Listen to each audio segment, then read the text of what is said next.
My mom, she's been diagnosed with terminal cancer. They've even told her she doesn't have much time left. What do I do?" Yeah. As I choked back tears while sharing the news about my mom, my husband hardly looked up from his mobile phone, just offering a casual reply. I couldn't hide my anger at his indifferent reaction, but I hadn't approached him to vent my anger. "I want to spend her last days with her. I want her to live here with us. I promise she won't be a burden." What? No way. If we're around someone close to death, they might drain our energy too, haha. "Why doesn't she just spend her last days in a hospital? They have plenty of dying people there for her to be with, haha." Well, I guess if she stays in the attic, I might let it slide. The two of them laughed while rejecting the idea of my terminally ill mother moving in. Despite knowing she didn't have much time left, they didn't want to help, not even a bit. Half a year had passed since that day when my mother passed away. I was drowning in sorrow. A void had opened in my heart, and I was numb to the world. Then one day, my husband said he needed to talk. My mother has been diagnosed with terminal cancer. So what? You were the ones who abandoned my mom when she needed us. Now let them taste the same pain. I'm a 30-year-old housewife. I became one shortly after marrying my current husband, and it's been 2 years since then. Originally, I was working and wanted to continue even after marriage. However, since my husband wanted kids and earned a good salary at a big company, it was decided I would be a housewife. I kept the house perfectly and was trying for a baby. I redirected my work enthusiasm into managing our home and was leading a somewhat fulfilling life. But there was something that bothered me. My mother-in-law, who often visited. "Hello? Oh, you haven't done your laundry yet? It seems you haven't vacuumed either. What have you been up to all morning?" "I'm sorry, I had to visit the city office this morning. Let me make you some tea. Please have a seat." "I'd prefer coffee. Don't you have coffee?" "We do, but it's just instant coffee." "Really? You're going to serve me instant coffee? Can't you just run to the store and grab some freshly brewed one?" Without any prior notice, she would just show up, criticize my housekeeping, and even have me run errands. I often wondered if she was naturally bossy or if she was just out to get me. I was constantly stressed by my mother-in-law's presence. Being a homemaker meant I was often at home, so naturally I bumped into her frequently. I couldn't avoid her due to work commitments, and it was quite distressing. Living nearby meant she could pop in anytime she wanted, and I always had to be on guard. I had to ensure everything was perfect, so she wouldn't have any complaints, which was mentally exhausting. The thought of living this way forever was stressful on its own. Then one day, as usual, my mother-in-law came over in the morning. She followed me around as I did my chores, finding fault in everything. Apologizing, I redid the chores as she instructed, hoping she would leave soon. Just then, my cell phone rang. I thought it was perfect timing to escape her criticism and answered immediately. "Hello?" Hello? Come to Tufts Medical Center immediately. Your mother's been urgently admitted. I was at a loss for words. At first, I thought it might be a prank call, but the voice on the other end was clearly an adult's. As I stumbled for words, they informed me my mom had collapsed at work and was rushed to the hospital. My mom, turning 67 this year and living alone, was still working part-time. She had always said she felt young and healthy, so this call caught me completely off guard. My mom has collapsed. I need to go to the hospital. Hold on a minute. You're just going to leave me here? It's summer. Maybe she just got a little heat stroke. Isn't it a bit premature to be so concerned? Don't be ridiculous. I'm going to the hospital now. Excuse me. I was irate that my mother-in-law showed no concern, but I rushed to the hospital. Thankfully, by the time I arrived, my mom had regained consciousness. Seeing her smile when she saw me made me feel a little better. A weight was lifted off my shoulders. I took a deep breath, relieved she was okay. I was so scared when I heard you'd collapsed. I'm sorry for worrying you. I've been lacking sleep lately, maybe, that's why. But don't worry, I'll take better care of myself.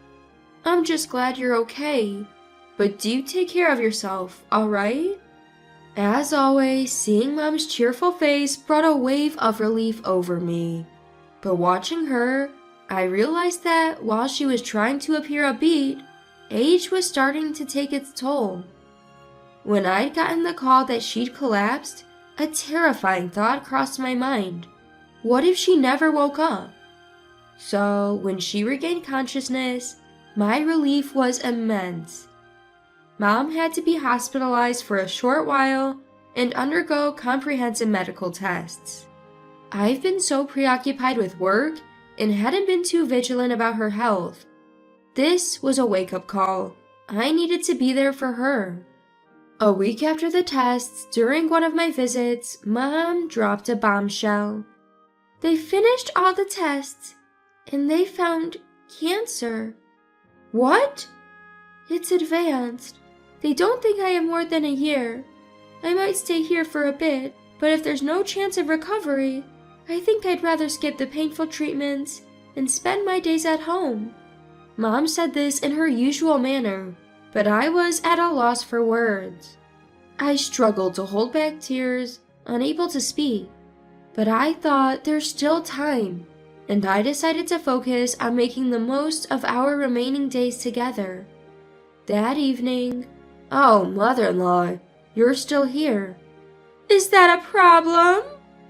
Well, I have something to say. I just came back from the hospital. They found advanced cancer in Mom. They think she might not have more than a year left. My voice trailed off. I felt crushed. My breathing became erratic, bordering on hyperventilation. And yet, my husband seemed engrossed in his mobile phone, oblivious. After taking deep breaths, I gathered myself and continued. I want to be with Mom for her final days. We won't cause any trouble. Can she stay with us? You want someone on death's door in our house? Absolutely not. It's unsettling. Why not let her stay in a hospital? There are plenty of dying people there. She'll fit right in, haha. Well, if it's the attic, I might consider. The two of them casually made these remarks as I desperately tried to hold back tears. In that moment, the trust I'd built with my husband and the rapport with my mother-in-law crumbled. What do these people think of life? Are their own feelings the only ones that matter to them? I never thought he could be this heartless. I clenched my fist, struggling to control the urge to hit him right then and there. You never said it would be a bother. I'll take care of everything if she needs help. Mom can live in my bedroom. I won't be a burden to you at all. It's not about that. It seems you have a bizarre taste in wanting to be around someone on the brink of death, but I don't share that. Shouldn't she be in a hospital anyway? Picky patients say they want to spend their final days at home. Why not just leave her in a hospital? You have duties as a housewife. Caregiving is too much for you. I felt like I was about to snap if I talked to them any longer. Without another word, I stormed out of the house. The door slammed behind me loudly enough that they would know just how angry I was. But knowing that, I doubt it would change how they feel. My heart felt like a complete mess with sadness about Mom's prognosis and the anger and hatred I felt towards those two. I went straight to the hospital and told Mom everything they had said. I see. I'm sorry for putting you through that. Well, they sound irresponsible, but I do have some savings and will get a pension, so I won't burden you financially. I'd be happy if you visited me once a week. I won't come just once a week. I'll be there every day. When I said that, Mom gave me a warm smile. I really wanted to leave that house and live with Mom, but as a housewife, I had no means of making money. Even with Mom's savings and pension, it wouldn't be enough for the both of us. If I were to live with Mom, getting a job was the bare minimum, but there was a reason I couldn't. I had missed my period for a month. Before we found out about Mom's terminal illness, I had been intimate with my husband. I might have gotten pregnant during that time. I think I might be pregnant. Really? That's amazing. So we're finally having a baby. This means I'm going to be a father. I'm so happy. While my husband was ecstatic about the pregnancy, the joy didn't last. 6 months later, Mom passed away. It hit me like a train, and I was overwhelmed with grief. Tears streamed down my face, and all I could do was cry uncontrollably. No matter how much I cried, Mom wasn't coming back. For the sake of the child I was expecting, I tried to move on from the grief. As months passed, my belly grew, and I gave birth to a boy. He felt like Mom reincarnated, and tears of joy flowed from my eyes. However, a month after he was born, my husband contacted me. My mom.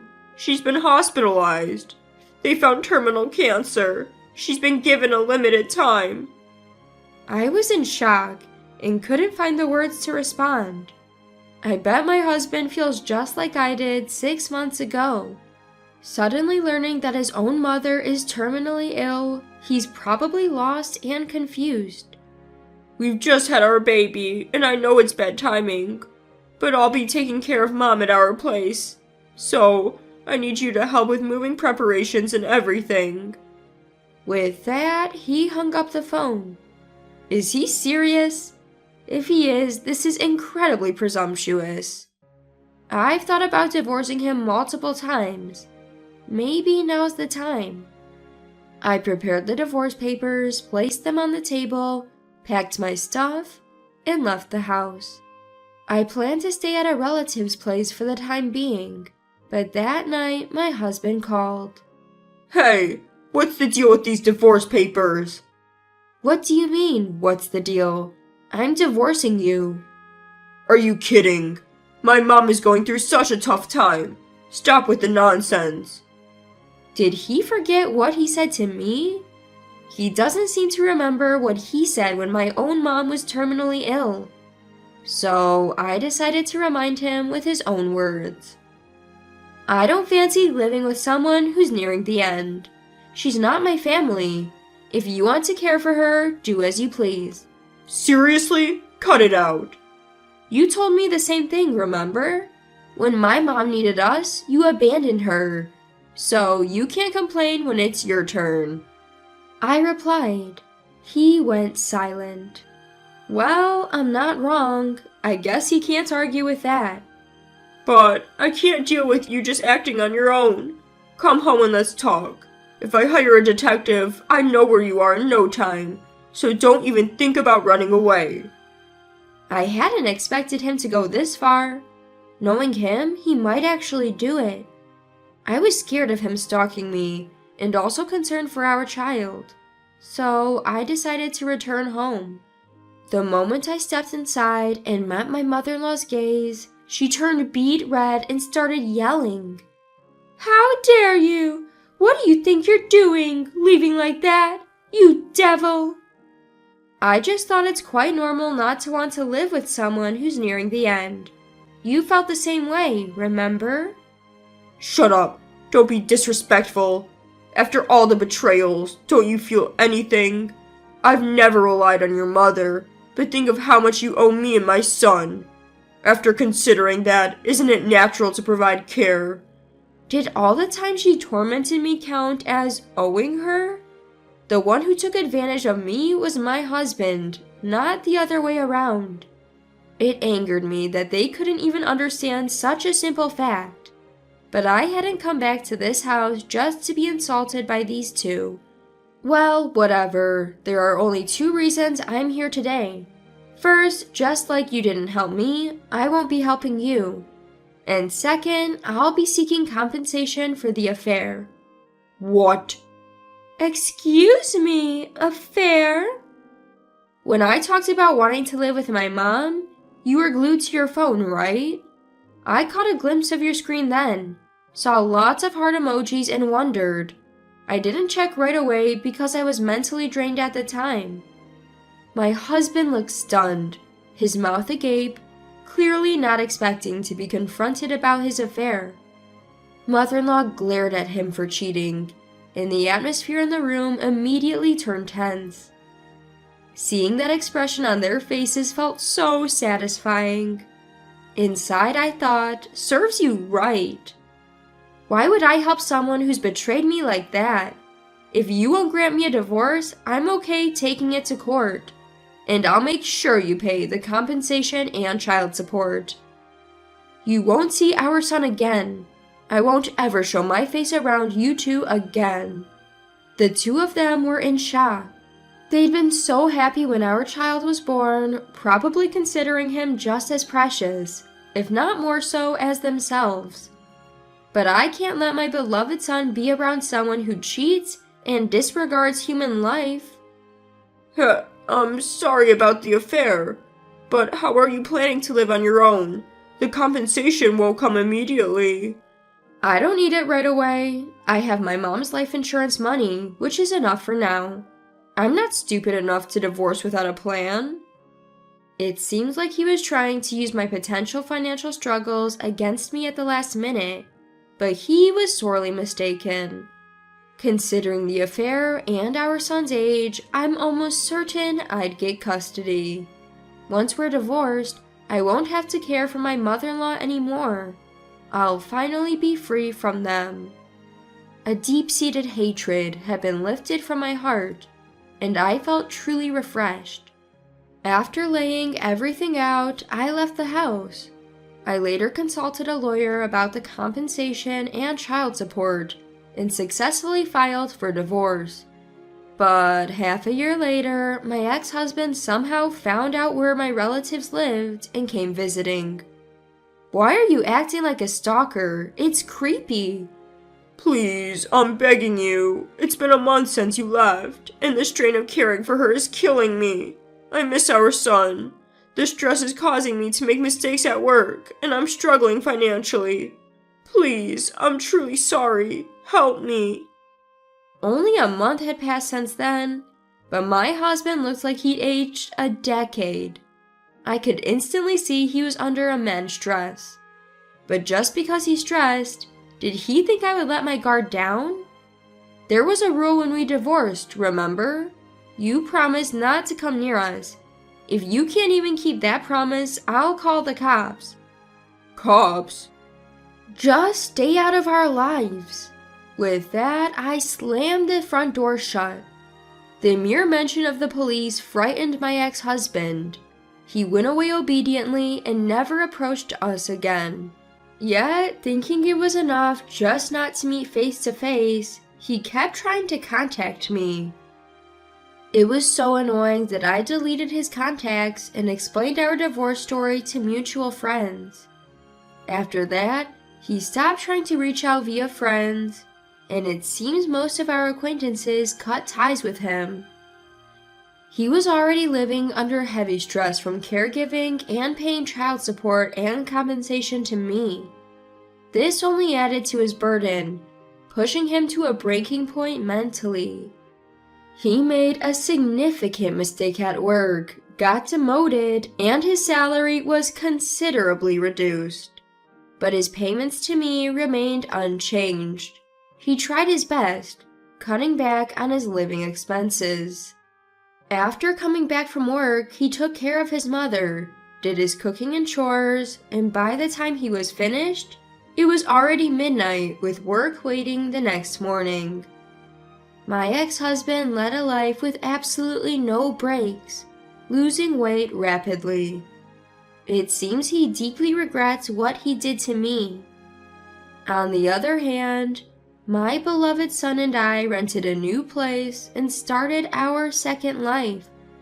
For my mother watching over us from heaven, I intend to lead a joyous life with my son. That's the best way I can honor her memory.